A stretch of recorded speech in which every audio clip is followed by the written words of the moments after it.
اعوذ باللہ من الشیطان الرجیم، بسم اللہ الرحمن الرحیم۔ آج کی جو آپ کو ایک تاریخی سٹوری ہم سنانے جا رہے ہیں وہ ہے موہنجو دڑو کی آج سے 4500 سال پرانی تہذیب، جو دنیا کی قدیم ترین اقوام کے لسٹ میں سر فہرست ہے۔ وہاں کے لوگوں نے کس قدر ترقی یافتہ شہر کو آباد کیا تھا کہ جس کی مثال آج کی کسی ایڈوانس سٹی سے کم نہیں ہے۔ ہندوستان کے شمال مغرب میں آباد اس قوم کی طرف کسی نبی کو مبعوث کیا گیا تھا، اور جو ان لوگوں نے اس نبی کو شہید کیا تو ان کا کیا انجام ہوا۔ آج بھی دنیا کے کونے کونے میں ایسی بے شمار کھنڈرات موجود ہیں جو اپنی شاندار ہزاروں سال قدیم شان و شوکت کی گواہ ہیں، جن کی حکومت پرش کی صلاحیت اور زمانہ کبھی پوری دنیا پر اپنا اثر چھوڑ رہی تھی۔ لیکن اب نہ وہ ان اقوام نے فطرت حادثوں، حملہ آوروں اور تقدیروں کے ساتھ ہر لمحہ جنگ لڑی۔ ان میں کچھ تو اپنے کفر و شرک، کچھ فتنے و فساد، کچھ مال و دولت کے نزے میں چور ہو کر تباہ و برباد ہو گئے، جبکہ کچھ اقوام اور تہذیب کی بربادی کی وجہ یہ بنی کہ ان تمام گناہ اور سرکشی سے روکنے کے لیے اللہ نے ان میں جن نیک بندوں اور پیغمبروں کو مبعوث کیا، انہوں نے ان نبیوں کو ہی شہید کر ڈالا اور اپنے خالق کے خلاف ہی کھلے عام بغاوت کر دی۔ چند ایسی تہذیبوں میں ایک تہذیب وادی سندھ بھی ہے۔ وادی سندھ دراصل کوئی ایک ریاست یا شہر کا نام نہیں تھا، بلکہ یہ جنوبی ایشیا کے شمال مغربی علاقوں میں کانسے کے دور کی ایک تہذیب تھی، جو 3500 سال قبل مسیح سے 1300 قبل مسیح تک آباد ایک بڑا اور پھیلا ہوا علاقہ تھا، جس میں بہت سارے ترقی یافتہ شہر اور گاؤں آباد تھے۔ یہ وہ دور تھا جب ہندوستان میں آریاؤں کی آمد بھی نہ ہوئی تھی۔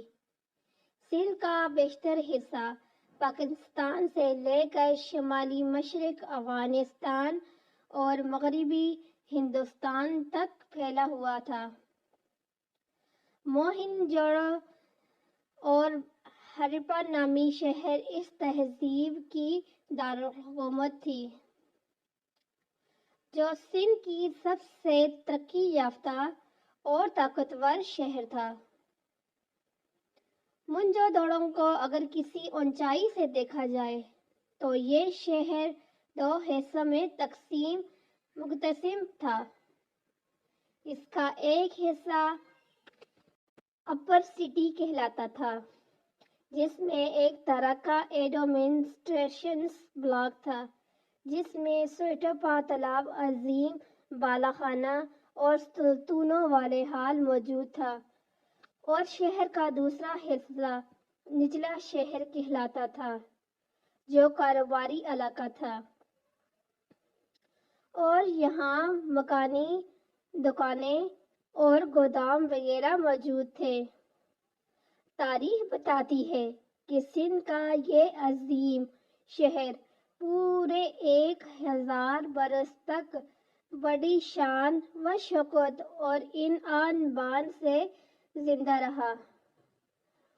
موہنجو دڑو کی گلیوں کا ایک جیسی طرز تعمیر، معیاری سائز کی عہدوں کا استعمال، گودام اور نالی نکاسی وغیرہ کا بہترین انتظام، اور اس شہر کو اس زمانے کے اعتبار سے ہی ایک جدید شہر ثابت کرتی ہے۔ مذاہب کے حوالے سے کہا جاتا ہے کہ شاید یہ لوگ بت پرست تھے۔ یہاں سے کھدائی کے دوران ایسے بت ملے ہیں جن پر عورتیں بنی ہوئی تھی، جس سے معلوم ہوتا ہے کہ موہنجودڑو کے لوگ دھرتی ماتا یعنی زمینی دیوی کی پوجا کیا کرتے تھے۔ ماہرین کے مطابق یہ تہذیب اپنے وقت کی پڑھی لکھی قوم تھی۔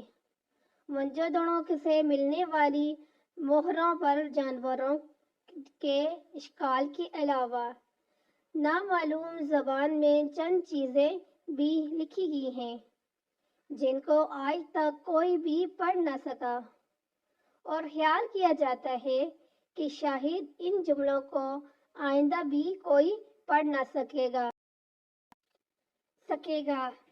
جہاں قرآن مجید میں ایک طرف عاد و ثمود، بنی اسرائیل، اہل روم اور اہل صارف جیسی بڑی اقوام کا ذکر ہے، تو وہیں عین ممکن ہو کہ وادی سندھ کی اس بے مثال اور عظیم قوم کا بھی ذکر قرآن مجید میں موجود ہو، جو دنیا کے قدیم ترین تہذیب میں سر فہرست ہے۔ لہٰذا قرآن مجید میں ارشاد باری تعالیٰ ہے، اس سے پہلے نوح کی قوم اور اصحاب الراس اور ثمود جھٹلائے چکے ہیں، اور عاد اور فرعون اور لوط کے برادران اور ایکا والوں اور تبع کے قوم نے بھی انکار کیا تھا۔ سب نے پیغمبروں کو جھٹلایا، بس میرا وعدہ عذاب ان پر صادق آ گیا۔ ان آیات سے معلوم ہوتا ہے کہ ان گزشتہ قوموں کو ہلاک کر دیا گیا تھا۔ ان میں ایک قوم اصحاب الرس تھے، یعنی کنویں والے تھے۔ لہٰذا مورخین اور مفسرین کا خیال ہے کہ اصحاب الرس کا تعلق عیسیٰ علیہ السلام سے بھی پہلے کے زمانے سے ہے۔ یہ ایک خوشحال قوم تھی جسے اللہ تعالیٰ نے بے شمار نعمتیں عطا کی تھی۔ ان کے علاقوں میں ایک بہت بڑا کنواں تھا جس سے وہ پانی پیتے اور اپنے کھیتوں میں آبپاشی کیا کرتے تھے۔ اس کنویں سے پورا شہر پانی پیتا اور اپنے مویشیوں کو بھی پلاتا۔ یہ کنواں ان کے لیے بہت ہی بابرکت تھا۔ اس کنویں کے علاوہ اس علاقے میں کوئی اور تالاب یا چشمہ وغیرہ موجود نہ تھا۔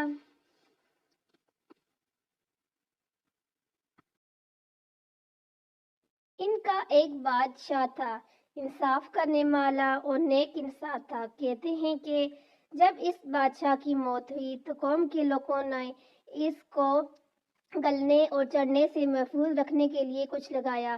لہٰذا بادشاہ کے مرنے کے بعد قوم کے لوگ بہت روئے اور بہت غمگین ہو گئے اور شہر کے نظام درہم برہم ہو گیا۔ لہٰذا شیطان کو ایک اچھا موقع ملا اور وہ بادشاہ کے جسم میں داخل ہو گیا۔ لہٰذا بادشاہ کے جسم سے آواز آئی کہ میں مرا نہیں ہوں، بلکہ میں کبھی نہیں مروں گا، میں صرف وقتی طور پر غائب ہوا تھا تاکہ میں دیکھ سکوں تو تم میرے بغیر کیسے رہتے ہو۔ یہ سن کر اس قوم کے لوگ بہت خوش ہوئے۔ بادشاہ نے کہا، میرے اور اپنے درمیان ایک پردہ لٹکا دو، اب میں کبھی نہیں مروں گا۔ لہٰذا لوگوں نے اسے تسلیم کیا اور وہ فتنے میں مبتلا ہو کر اس کی عبادت کرنے لگے۔ لہٰذا اللہ تعالیٰ نے اصحاب الراس کی طرف ایک نبی کو بھیجا جس کا نام حضرت حنظلہ بن صفوان علیہ السلام تھا۔ آپ علیہ السلام نے قوم کے لوگوں کو آگاہ کیا کہ پردے کے پیچھے تم سے شیطان مخاطب ہوتا ہے۔ اللہ کے نبی نے انہیں ان کی عبادت سے روکا اور شرک و کفر سے توبہ کرنے کی ہدایت کی، لیکن شرک والے نے حضرت حنظلہ پر ایمان لانے کے بجائے ان پر حملہ کر کے انہیں قتل کر دیا اور انہیں کنویں میں پھینک دیا۔ اس عظیم گناہ کے سبب ان لوگوں کا پانی سوکھ گیا، ان کے درخت خشک ہو گئے، کھیتوں سے اناج برباد ہو گئے، لوگ ایک ایک بوند پانی کے لیے ترسنے لگے۔ نتیجے کے طور پر پوری بستی اپنی مویشیوں کے ساتھ پیاس سے تڑپ تڑپ کر مر گئی اور پوری بستی درندوں کا مسکن بن گئی۔ علماء و مفسرین آج تک اس نتیجے تک نہیں پہنچے کہ یہ اصحاب الراس کی قوم زمین کے کس خطے میں آباد تھے اور ان کا زمانہ کون سا زمانہ تھا۔ لیکن یہاں ایک حیرت انگیز اور غور طلب بات ہے کہ وادی سندھ کے شہر موہنجودڑو کی تباہی کی وجہ بھی اب تک نامعلوم ہے اور آرکیولوجسٹ آج تک اس ممی کی حل نہ کر سکے کہ موہنجودڑو جیسی عظیم تہذیب کیسے تباہ ہوئی۔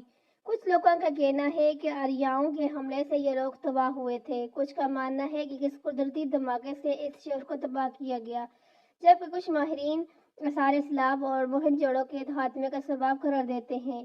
وہی مغربی تاریخ دان موہنجودڑو کو کنویں کا شہر یعنی سٹی آف ول قرار دیتے ہیں، جس کی بنیادی وجہ شہر میں کثرت پائی جانے والے کنویں موہنجودڑو میں صرف اب تک دریافت ہونے والے کنویں کی تعداد 70 سے زیادہ ہے، جبکہ اس شہر کے درمیان ایک عظیم کنواں بھی موجود ہے جس کے اندر بھی باقی سینکڑوں قوموں تک پانی پہنچنے کا انتظام تھا اور یہ کنواں شہر کے مرکزی کنواں تھا۔ حیرانی کی بات یہ ہے کہ اس دور سے تعلق رکھنے والی دوسری تہذیب ہڑپا سے صرف اور صرف 8 کنویں دریافت ہوئے ہیں، لہٰذا موہنجودڑو کی بستی اور اصحاب الراس یعنی کنویں والے کے درمیان بہت ساری چیزیں یکساں ہیں، جیسے دونوں تہذیبوں کا ہی کنویں سے تعلق ہونا، بت پرستی، خوشحالی کے بعد اچانک تباہی، دونوں کا دور ہی حضرت عیسیٰ علیہ السلام کے زمانے سے پہلے کا ہے۔ یہ سب حقائق ہمیں دعوت دیتے ہیں کہ ہم غور کریں کہ کیا اصحاب الراس کی قوم وہ ہے جو موہنجودڑو والے لوگ تھے، یا پھر کوئی اور تہذیب تھی جس کو دنیا کے سامنے آنا اب بھی باقی ہے۔ اگر یہ دونوں ایک قومیں تھی تو ہمیں اس بات سے عبرت حاصل کرنی چاہیے اور یہ جان لینا چاہیے کہ ہمارا ایمان مزید پختہ ہو جانا چاہیے، کیونکہ وہ موہنجودڑو 20ویں صدی عیسوی میں دریافت ہوا، جبکہ قرآن مجید نے 140 سال پہلے ہی اسے اصحاب الراس کے نام سے بیان کر دیا تھا۔